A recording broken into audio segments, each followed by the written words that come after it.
હકી આવાજ ન્યૂઝમાં આપનું સ્વાગત છે। હું છું અજીત ઝુપેલવાલા। સમાચારમાં વાત કરીએ તો ધોરણ 12 વિજ્ઞાન પ્રવાહમાં અને સામાન્ય પ્રવાહ પરિણામ જાહેર થતાં ધભોઈ દયારામમાં અભ્યાસ કરતી રબારી વૈષ્ણવી 2 કેન્દ્રમાં પ્રથમ PR 96.06, જ્યારે મહેદવિહાર સાર્વજનિક હાઈસ્કૂલમાં અભ્યાસ કરતી માલવી ખેરુન્નિસા પ્યારે મોહમ્મદ PR 94.19 સાથે કેન્દ્રમાં બીજા નંબરે અને કેન્દ્રમાં ત્રીજા નંબરે મંસૂરી ફરહાન ઇમરાન હુસૈન 94.19 સાથે કેન્દ્રમાં ટોપ 10 રહ્યા હતા।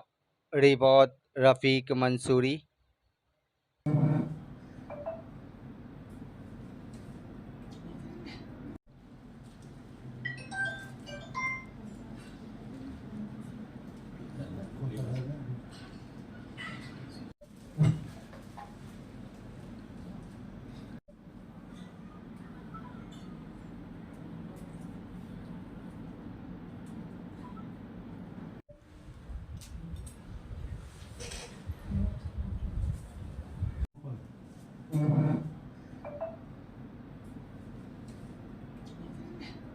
આજરોજ ધોરણ 12ના સામાન્ય પ્રવાહના રિઝલ્ટ ડિક્લેર થયા છે, જેમાં હું 91.69% મેઘવ્યાસ સાર્વજનિક સ્કૂલમાં સેકન્ડ નંબર પર પાસ થયો છું અને સેન્ટ્રલના અંદર મારો 3rd નંબર છે।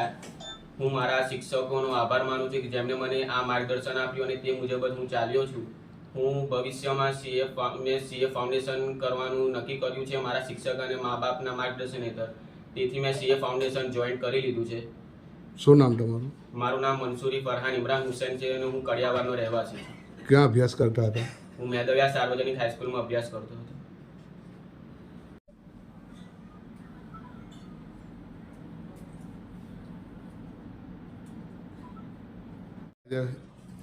આજરોજ ગુજરાત માધ્યમિક અને ઉચ્ચતર માધ્યમિક શિક્ષણ બોર્ડનું સામાન્ય પ્રવાહનું ધોરણ 12નું પરિણામ જાહેર થયું છે, જેમાં સમગ્ર ગુજરાતનું ખૂબ જ સારું પરિણામ જાહેર થયેલ છે, પરંતુ ડભોઈ ખાતે 71% જેટલું પરિણામ આવેલ છે, જેમાં અમારી વર્ષોથી અગ્રગણ્ય રહેલી શાળા મેઘવ્યાસ સાર્વજનિક હાઈસ્કૂલનું પરિણામ 76% જેટલું ખૂબ જ ઉત્કૃષ્ટ પરિણામ આવેલ છે।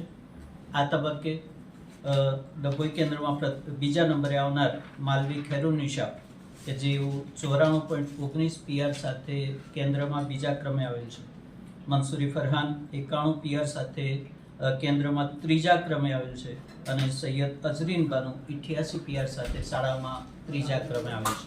કઈ શાળામાં 3 વિદ્યાર્થીઓ? મેઘવ્યાસ સાર્વજનિક હાઈસ્કૂલ ડભોઈ।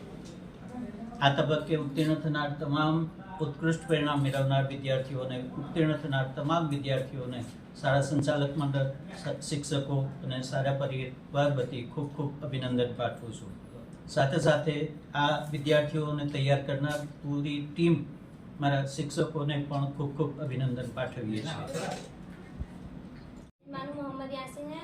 मैं मेघव्यास सार्वजनिक हाई स्कूल में अभ्यास करती थी। मैं आज धोरण 12 का जो रिजल्ट आया उसमें मैं 81% के साथ शाला में तीसरा नंबर पे पास हुई हूँ और इसके लिए मैं अपने शिक्षकों का और अपने माता पिता का आभार मानती हूँ। आगे पढ़ने का है? हाँ।